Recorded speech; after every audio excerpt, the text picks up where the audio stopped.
Ustedes pues véanla y escuchen lo interesante que estuvo este foro hablando pues en torno de la reforma agraria y de la alimentación de los campesinos.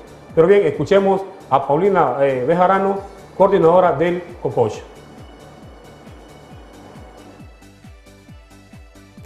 Doña Paulina, el objetivo de esta reunión. El objetivo de esta reunión es tener un encuentro con los campesinas y campesinos para tratar lo que es la reforma agraria y la seguridad alimentaria. ¿Qué organizaciones están convocadas para esta reunión? Están las organizaciones que aglutinan el Consejo Coordinador de Organizaciones Campesinas, como es CNTC, ADRO, ANASH, OCH, CODINCA y UTC. ¿Se fortalece el movimiento campesino a raíz de que el gobierno va a invertir 1.300 millones de lempiras en el Bajo Guán? Creemos que es un medio para facilitar este proceso que por muchos años pues hemos tenido en nuestro país, la falta de atención a la parte de la tenencia de la tierra, ya que sabemos que el campesino sin tierra pues no puede hablar de seguridad alimentaria.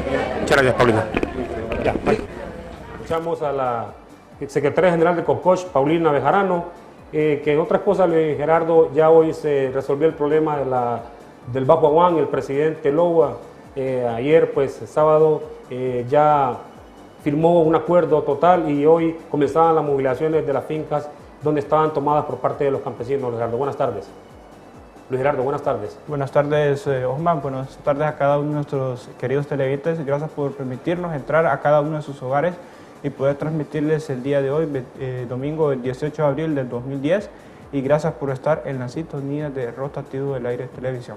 Bien, Luis Gerardo, estuvimos nosotros, como decíamos, en Plaza Comprosuma, atendiendo pues una invitación que nos hicieron los amigos del COCOSH, y don Rafael Alegría pues nos menciona cosas interesantes, otras cosas tan puntuales y buenas pues para el país, donde los campesinos van a producir la tierra en el Bajo Guán, y ellos pues tenían una movilización pues en solidaridad con esos compañeros, decía, campesinos del Bajo Guán. Pero bien, escuchemos lo que nos dice don Rafael Alegría en unas declaraciones importantes que nos dio para Rotativo del Aire Dominicano. 1.300 millones de lempiras ahí y 11.000 hectáreas que les va a otorgar a los campesinos. Sí, no hay duda, porque ahí habían dos proyectos.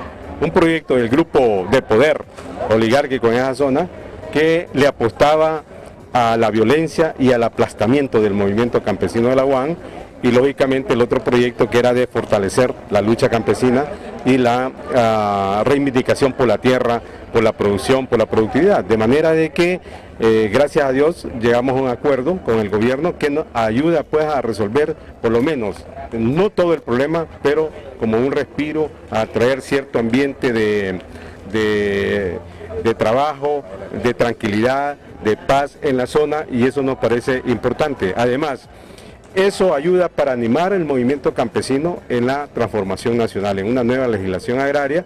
Por eso el día de hoy hacemos un foro por la mañana y a la 1 de la tarde una marcha campesina con apoyo de la resistencia popular, demandando alto a la violencia en el campo, libertad para los presos políticos, una nueva legislación agraria y una constituyente democrática y popular en el país. ¿Es coherente el señor director, ministro de Lina, con el pensamiento del campesinado de Honduras en este momento, Rafael? Bueno, hasta ahora no han tenido más que tratar de ayudar a una solución pacífica. Yo creo que ha mantenido una posición a favor del movimiento unificado campesino de la UAN. Eso debe ser la tarea de todo director o ministro del Instituto Nacional Agrario. Para eso se creó el INA, para favorecer a los campesinos y no a los terratenientes. De manera que es una lucha. Yo estoy muy contento que el movimiento campesino agarra cauces, ¿verdad? Y por la producción, por la soberanía alimentaria, le pedimos a nuestro pueblo que apoye estas iniciativas de una nueva reforma agraria en el país. El movimiento campesino, cuando se cuestiona o hay voces disonantes que dicen que el movimiento campesino obstruye la inversión. No, el movimiento campesino solo ayuda a la soberanía alimentaria. Aquí el maíz, el arroz, los frijoles, las hortalizas, lo que hay lo producen los pequeños productores y los campesinos, definitivamente. Ahora hemos tenido un déficit enorme de maíz, arroz, frijoles, precisamente porque no ha habido, ¿verdad?, apoyo, acceso a la tierra, al financiamiento agrícola, la asistencia técnica, ha estado abandonada. La agricultura no ha sido parte, ¿verdad?, no ha formado parte de las prioridades de estos gobiernos. Por eso tenemos gravísimos problemas. La única alternativa es apoyar la pequeña producción campesina en el país. Rafael, finalmente los grupos de poder han querido siempre sobresalir en el país y manejar todas las cosas. En esta vez, los campesinos han dado un revés a esos grupos. Definitivamente, es una lucha entre esos grupos poderosos que han concentrado la tierra entre el capital nacional y transnacional y los campesinos. Pero ahora yo siento que hay ánimo, hay articulación, hay movilización campesina, ¿verdad? Y sin lugar a duda vamos a avanzar en esta lucha. Finalmente, el llamado que le hace usted al pueblo hondureño, especialmente a la gente del Bajo Aguán. Bien, escuchamos al dirigente campesino Rafael Alegría, donde Luis Gerardo menciona cosas importantes, puntuales, en cuanto a la problemática del campo, especialmente del Bajo Aguán, donde ayer el presidente Lobo pues tuvo un zipizape con algunos dirigentes de la llamada resistencia popular, donde le piden la constituyente, entre otras cosas, y el presidente Lobo les contestó que él no tenía temor de la constituyente, entre otras cosas importantes, Luis Gerardo, donde el presidente pues no confrontó, sino que tuvo un diálogo con aquellas personas que estaban ahí manifestándose a favor de la constituyente. Bueno, eso es parte de lo que dice Rafael Alegría. Entre otras cosas importantísimas, pues el presidente ayer pues estuvo firmando ese convenio con los diferentes grupos que conforman esos campesinos del Bajo Aguán, y que hoy a partir de la mañana pues imagino que comenzaron a movilizarse de las ficas que tenían tomadas desde el año pasado, y que ahí pues pasaron personas, hubieron asesinatos de dirigentes campesinos, de campesinos por el pleito de la tierra, entre otras cosas importantes, y eso pues tiende a disminuir un poco lo que es la violencia en esa zona. No en tanto la inversión económica, porque se van a invertir 1.300 millones de lempiras en ese sector para promover el desarrollo agrícola y especialmente para promover la productividad del país, y que ellos les están dando garantías sociales en beneficio de la población en general, porque sus frutas que produzcan ahí, ellos van a ponerlas en el mercado y van de acorde al mercado actual, y eso es importante porque ahí ellos van a tener fuentes de ingresos y de trabajo para todo ese sector, porque el país sí se requiere que la gente trabaje y que produzca, Luis Gerardo. Así es, Osman. A continuación presentamos la sección cultural con la licenciada Ney Edelmina Reyes. Muy buenas tardes. Estamos en Rotativo del Aire, el oxígeno informativo en la sección cultural. El próximo 23, la próxima semana 23 de abril, en todo el mundo, las personas que nos dedicamos o que hablamos el idioma español, estaremos de plácemes. Con ese motivo tenemos dos personalidades que nos acompañan este día. Vamos a hablar con las fundadoras. Existe en este momento en el país una de las organizaciones más antiguas, que es el Grupo de Mujeres Escritoras. Precisamente hemos invitado a su presidenta y a su secretaria de actas de esta organización, con 56 años que cumplirán exactamente en el mes de mayo, para que nos hablen sobre diferentes temas. Estamos hablando entonces en esta oportunidad de las mujeres escritoras en nuestro país. Permítanme presentarle en esta oportunidad a Gladys Pavón de Oyuela. Ella es nuestra presidenta. Gladys, muy buenas tardes, ¿cómo está usted? Pues muy bien aquí, Ney, gracias por la invitación, y aquí estamos a la orden en lo que nos quieras preguntar. Gladys, tenemos entendido de que desde hace muchos años te dedicas a escribir. ¿Cómo empezaste? Bueno, yo me inicié en la primaria, en mi escuela 14 de julio, cuando se hacían certámenes de poesía, de cuento, y fue una de las más premiadas en la escuela. Entiendo que has publicado algunos libros. Bueno, tengo en mi haber 8 libros. El último lo publiqué hace 2 años, de poesía mística. Pero he escrito de todo, cuento, bueno, también poesía, y el único que he escrito de poesía mística es el último, que se llama El Laxus de Amor. Veo que traes algunos libros. ¿Podrías presentarnos hacia la cámara los libros para que se vean, los conozca el público? Tenemos... Bueno, ese es el último libro. El otro es escrito en revistas y periódicos porque los otros prácticamente ya no tengo en existencia, pero sí he escrito mucho en revistas y periódicos. ¿Tienes algo aquí para que nosotros pudiéramos conocer un poco más de tu obra poética? Bueno, voy a leer uno de los poemas que fueron muy apreciados, ¿verdad?, en el Instituto Hondureño de Cultura Hispánica, en la revista del mismo, que dice Los niños y niñas de la calle. Con el rostro curtido, la espalda ligeramente encorvada de harapientas vestiduras, aspecto físico prematuramente envejecido, por el amplio bulevar camina cabizbajo el niño de la calle. Ojos despectivos los miran con disimulo, temerosos de su presencia. Murmuran una jerga difícil de descifrar. ¿Dónde están tus padres?, gritan algunos. Otros más sagaces dicen, ¡qué desperdicio! Los prepotentes fanfarrones, eres un haragán. Las comadronas del barrio en las esquinas chismorrean, futuro pandillero. ¡Ah, sociedad insoluta! Cristianos de domingo, implacables jueces, ¿no sabéis que el mal está en vosotros, en padres irresponsables, engañadores de mujeres, gobiernos indiferentes al dolor humano, políticos corruptos, llenadores de bolsillos y en la apatía popular de un voluntariado eficaz? Un poema muy... Sí. Bien, hasta ahí la sección cultural de la licenciada Ney Edelmira Reyes, que ella pues vamos a promover aquí diferentes escritores, cantantes, poetas, y vamos también a la cultura en el país, porque es importante que nuestro pueblo conozca pues de aquellos artistas, de aquellas personas que se dedican a este arte. No es fácil escribir un libro, no es fácil escribir un poema, no es fácil redactar una nota, es difícil. Y esto, ellos pues tienen un sacrificio, y nosotros desde este noticiero, desde este canal, vamos a promover esos valores culturales para que en nuestro país se promueva la cultura como desarrollo importante para reivindicar parte de la ignorancia que hemos tenido desde la colonización de hace más de 200 años con los españoles. Luis Gerardo.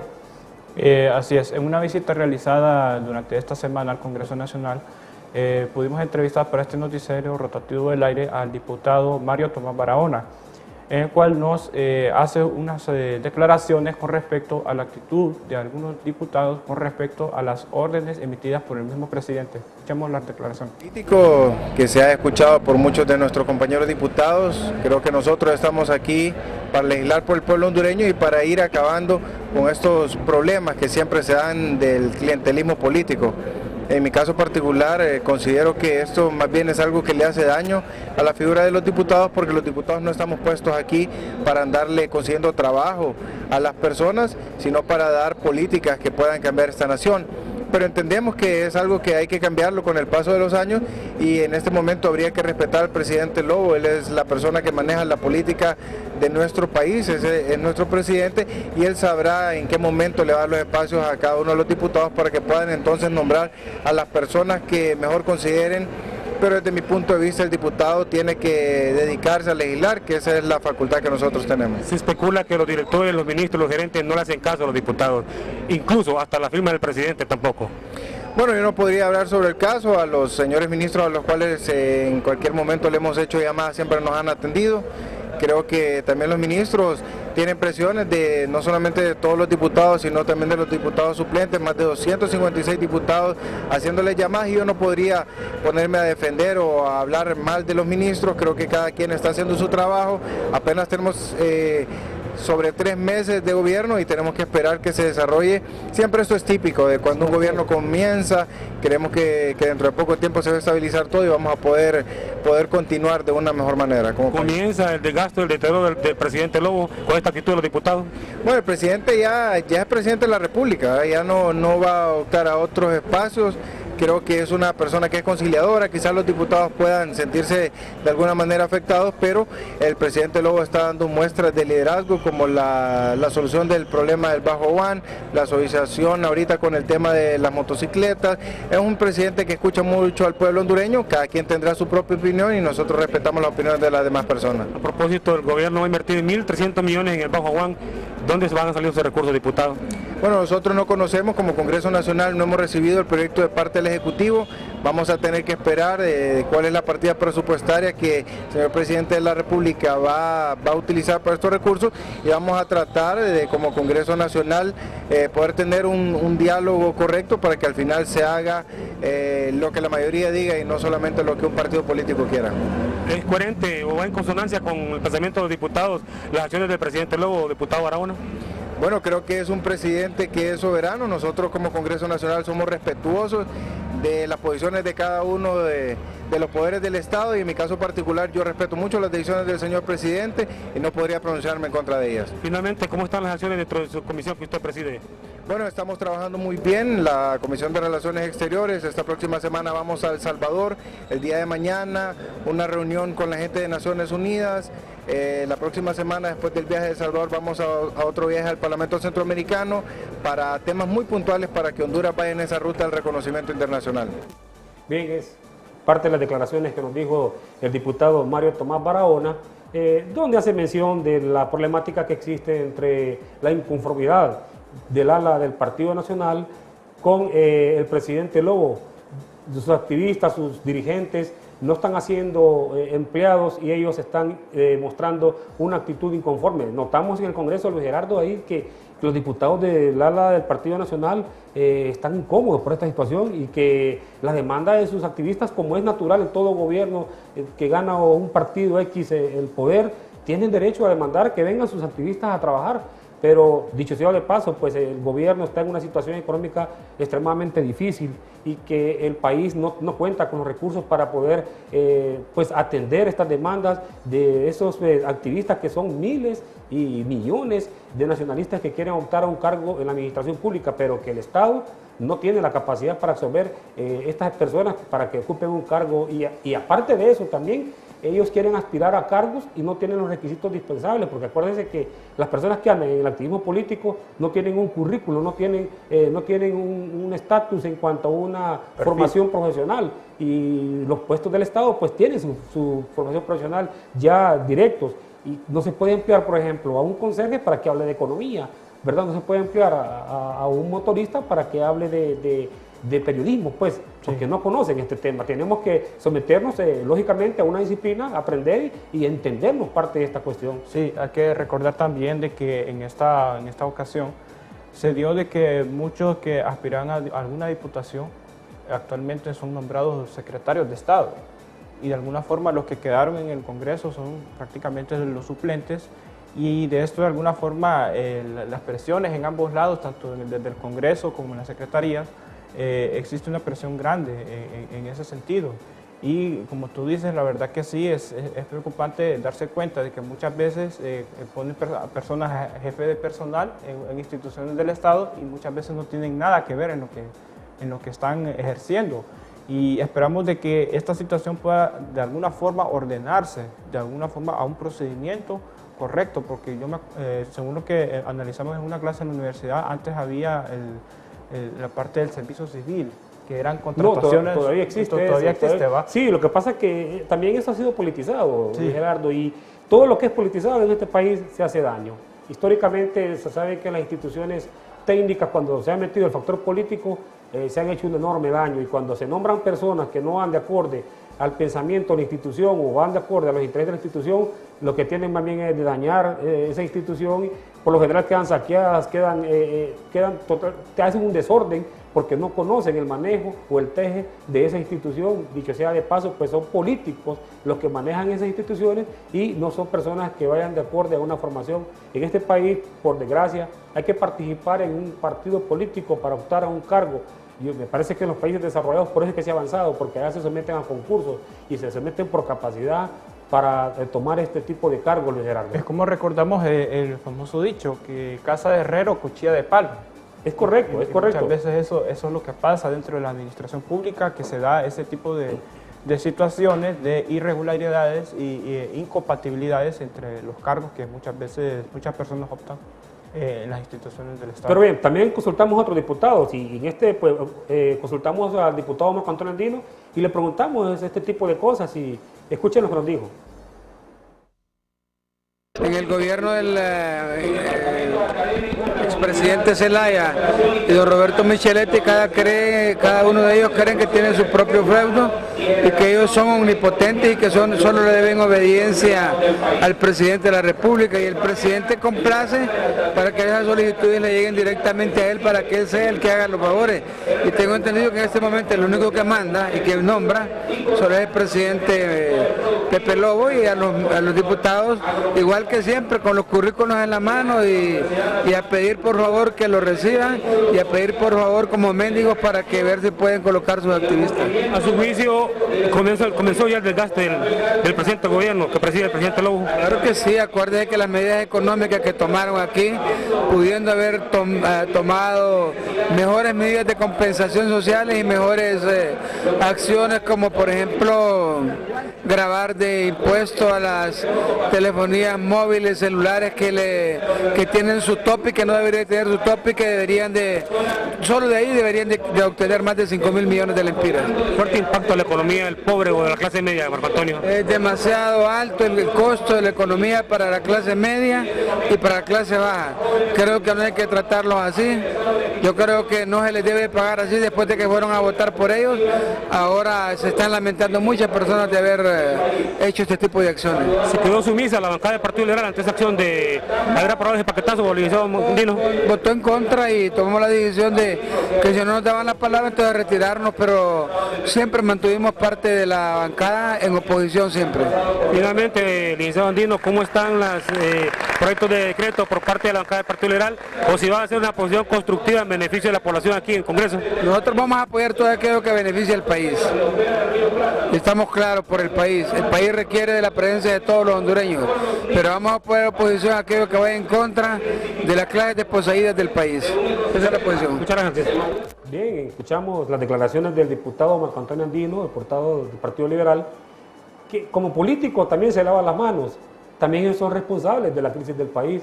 Tanto el Partido Liberal como el Partido Nacional, Luis Gerardo, son históricamente los responsables de este desorden que tenemos en la actualidad, donde la educación, donde la salud, donde la vivienda, donde el empleo está estrictamente negado para la gente que más lo necesita. Y eso es lamentable porque el país requiere, el país necesita de que se crean más fuentes de empleo, que se crean más condiciones de salud. Si usted va a los hospitales públicos, usted no va a encontrar medicamentos básicos ahí. Ahí está saqueada las farmacias porque se roban los medicamentos, increíble. Ahí hasta las casas se roban los hospitales públicos del Estado. Y no digamos también, más adelante tenemos una entrevista importantísima a propósito de salud con el presidente del Sindicato del Seguro Social. Ellos hicieron un meeting protestando. Imagínense, Luis Gerardo, que en el Seguro Social se dice que hay una crisis económica fuerte.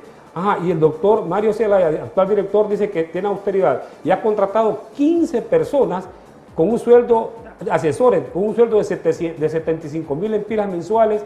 Esto es grave lo que dice el presidente del sindicato, que absorben en la planilla 800.000 lempiras mensuales. Sí. ¿No? Imagínense, pero eso más adelante se vamos a presentar al pueblo para que el pueblo pues, juzgue también de este tipo de cosas y que señale a los responsables de esta crisis, porque el problema es que nosotros nos dedicamos a transmitirles la información, a decirles la verdad, porque aquí no tenemos nosotros compromisos con nadie. El compromiso que tenemos es con ustedes, con ustedes, el pueblo hondureño. Nosotros debemos a ustedes. Es más, nosotros nos preparamos con el dinero de ustedes, fuimos a la universidad y somos egresados de la universidad pública, con sus impuestos, con sus esfuerzos. Y nosotros tenemos que retribuirles eso, diciéndoles la verdad y haciendo un equilibrio periodístico de las cosas. Y este noticiero no se va a prestar para ninguna cuestión que vaya en contra de los intereses del pueblo hondureño, Luis Gerardo. Así es, Osman, y en este caso es lamentable darse cuenta de este tipo de situaciones en las cuales los intereses de las personas más pobres son las que en esta forma son más afectadas al no encontrar ni siquiera un antihistamínico, no encontrar una acetaminofén, no encontrar elementos básicos que muchas veces con mucho sacrificio muchas personas van a esos centros de salud y uno puede prácticamente observar el esfuerzo, el tiempo que muchas veces invierte haciendo fila, esperando turno y de alguna forma las atenciones en estos centros de salud como el Seguro Social, esperamos de que pueda mejorar y que haya más que todo transparencia. Sí, vamos a escuchar más adelante la declaración del presidente del sindicato, don Héctor Escoto. Él menciona cosas importantes, pero en este momento vamos a insertar una entrevista que le hicimos a don Toribio Aguilera, también diputado del Partido de Innovación Unidad PINU, y él pues manifiesta lo siguiente. Bueno, ahorita no se tiene identificados los recursos. Habrá que hacer un esfuerzo para ver cómo se van a manejar los recursos. Yo entenderé también de que allí no significa de que el pago de los mismos tiene que hacerse en efectivo y ahora mismo. Ahí tendrá que hacerse arreglos en materia de bonos, ¿verdad? Con el afectado principal, que son dos empresarios, a través de algunos bonos, ver el tema de la deuda y las negociaciones que pueden haber con los que le están prestando a ellos, los que les prestaron el dinero a ellos para el desarrollo de esas plantaciones. ¿No va a complicar más la economía del país con esa inversión? Bueno, hay espacios de negociación y tenemos que ver de esa manera, porque si no, sí es un impacto muy fuerte, ¿verdad? Muy fuerte, que no estaba planeado pues en este tema. ¿Hay mucha compensación social por parte del gobierno en cuanto a ese problema del Bajo Ban, diputado? ¿Hay mucha? ¿Hay mucho favorable socialmente para el gobierno? Bueno, yo creo que sí. Yo creo que la cosa se hubiera negociado en otra forma. Pero bueno, ya está y ojalá pues que esto nos asegure un poco de tranquilidad en el país. Ahora el gran esfuerzo que hay que hacer es la preocupación suya, cómo se van a pagar esos compromisos. Finalmente, ¿usted qué le dice a esos campesinos del Bajo Ban y de otros sectores para que no sigan organizándose en cuanto, como lo hicieron, para no seguir deteriorando la economía del país?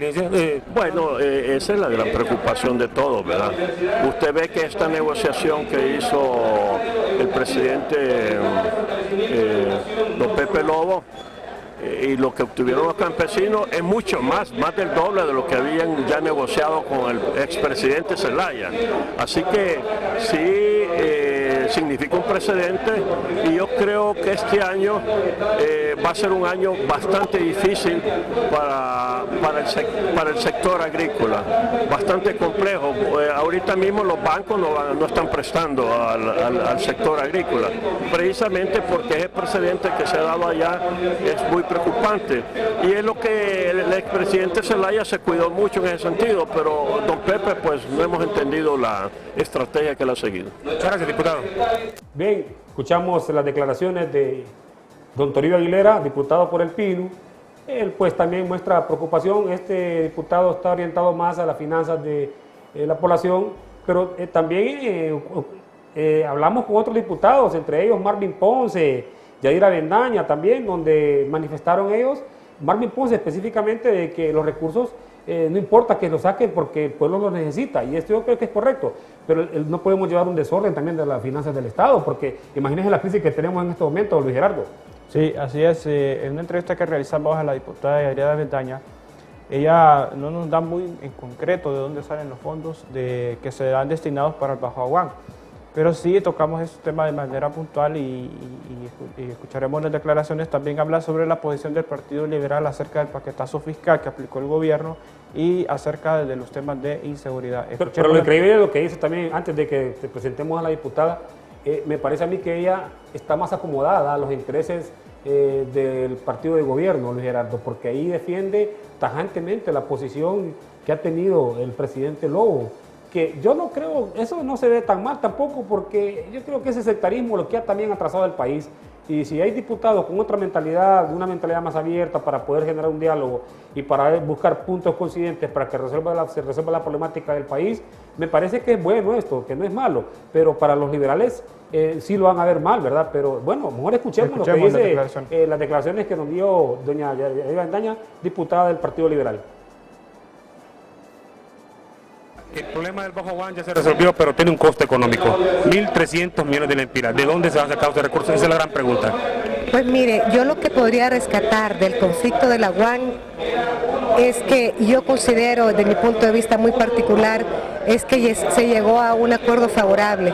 Nosotros estimamos que este es un problema que no podemos identificar meramente desde el punto de vista financiero, sino que su ganancia es haber logrado la conciliación de dos grupos en conflicto desde hace mucho tiempo. Y mire, nosotros sinceramente estamos acompañando este esfuerzo y celebramos que no se haya degenerado en un conflicto que definitivamente hubiéramos lamentado. Sí, pero hay que ver la parte económica, que es toral para el país, y el país está teniendo una crisis económica fuerte. Entonces hay que identificar los recursos. Nosotros preguntamos de dónde se van a sacar los recursos. Mire, yo no sé de dónde se van a identificar los recursos, pero como le digo, para mí como ciudadana, la gran ganancia estriba. Lo de los recursos lo podemos solventar de alguna manera. Lo que definitivamente no podríamos haber solventado es la germinación de una situación que definitivamente se nos pudo haber salido de las manos. Eso es lo que yo le puedo aportar en relación a este tema. Diputada, en cuanto a las medidas de compensación que se dieron, el paquetazo fiscal, ahí hubo fuerte golpe a la clase media y a la clase pobre. En la bancada del Partido Liberal me parece que se quedó sumisa ante esa problemática. Bueno, la bancada del Partido Liberal hizo lo que le correspondía, actuó con una entera responsabilidad, siguiendo muy de cerca el proceso, generando aportes para suavizar los ajustes que venían originalmente. Usted tiene que tener en cuenta la enorme diferencia que hay entre las bancadas en este Congreso Nacional. Sin embargo, la posición del Partido Liberal fue categórica en ese sentido. Sí, pero no se escuchó voces beligerantes para estar señalando los puntos débiles del paquetazo fiscal.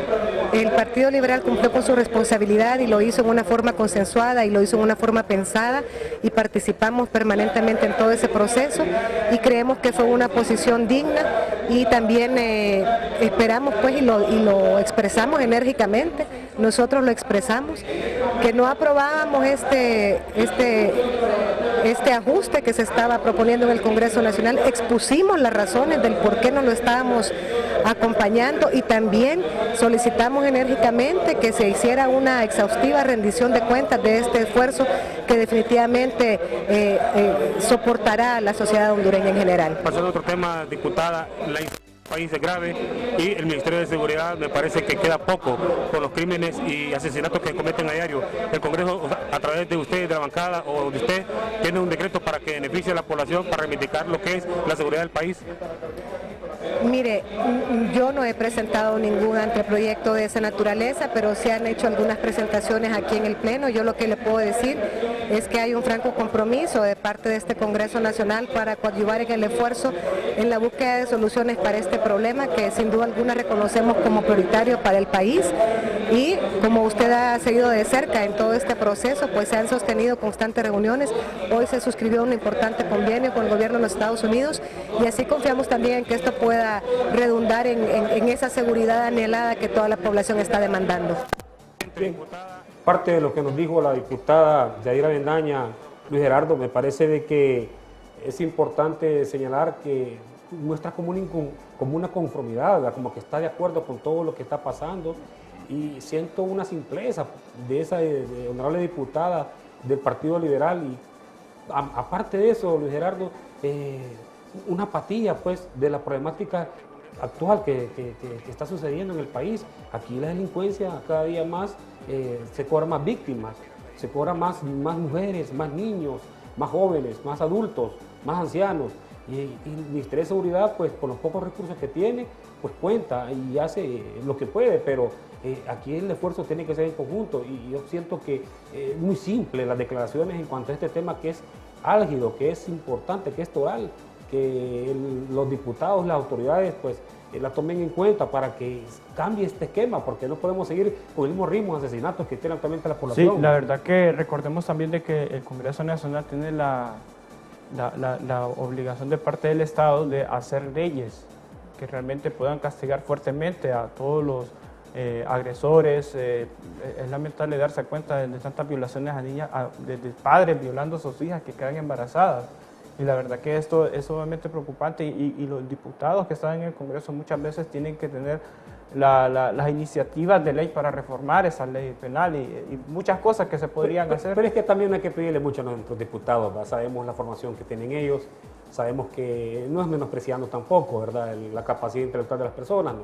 Pero es importante tener algún tipo de formación para tener un juicio, un criterio más de las cosas globales del pensamiento para mejorar las condiciones de vida de toda la población, porque ya no se requiere el concurso de un poder del Estado para poder desarrollar el país, se requiere el concurso de todos los hondureños.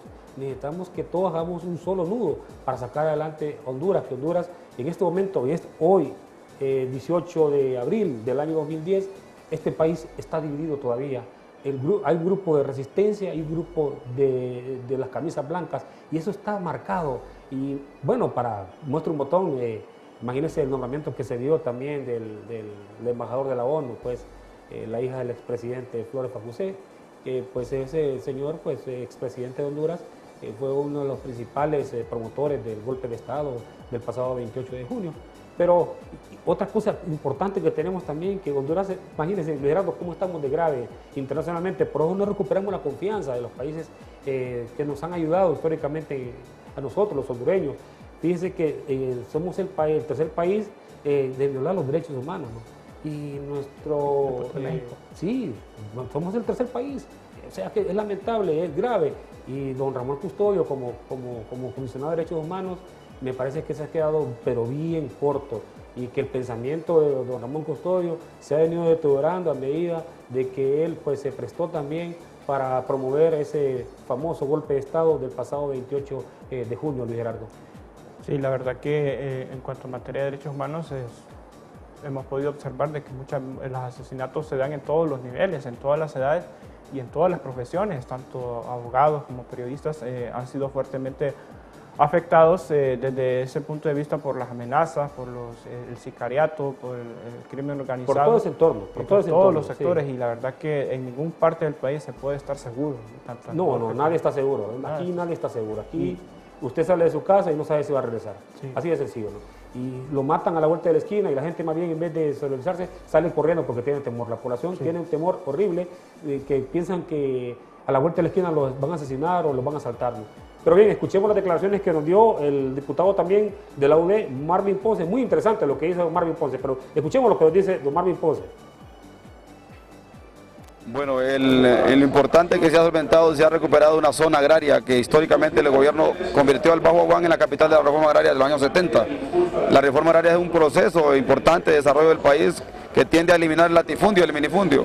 Y la Aguán se ha convertido en una zona de latifundistas que se concentraron en la tierra de las cooperativas.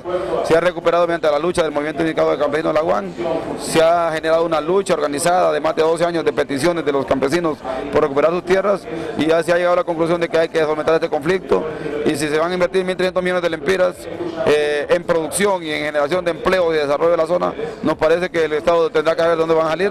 Tengo entendido que va a salir de un préstamo del BID o un préstamo con bonos de la deuda pública.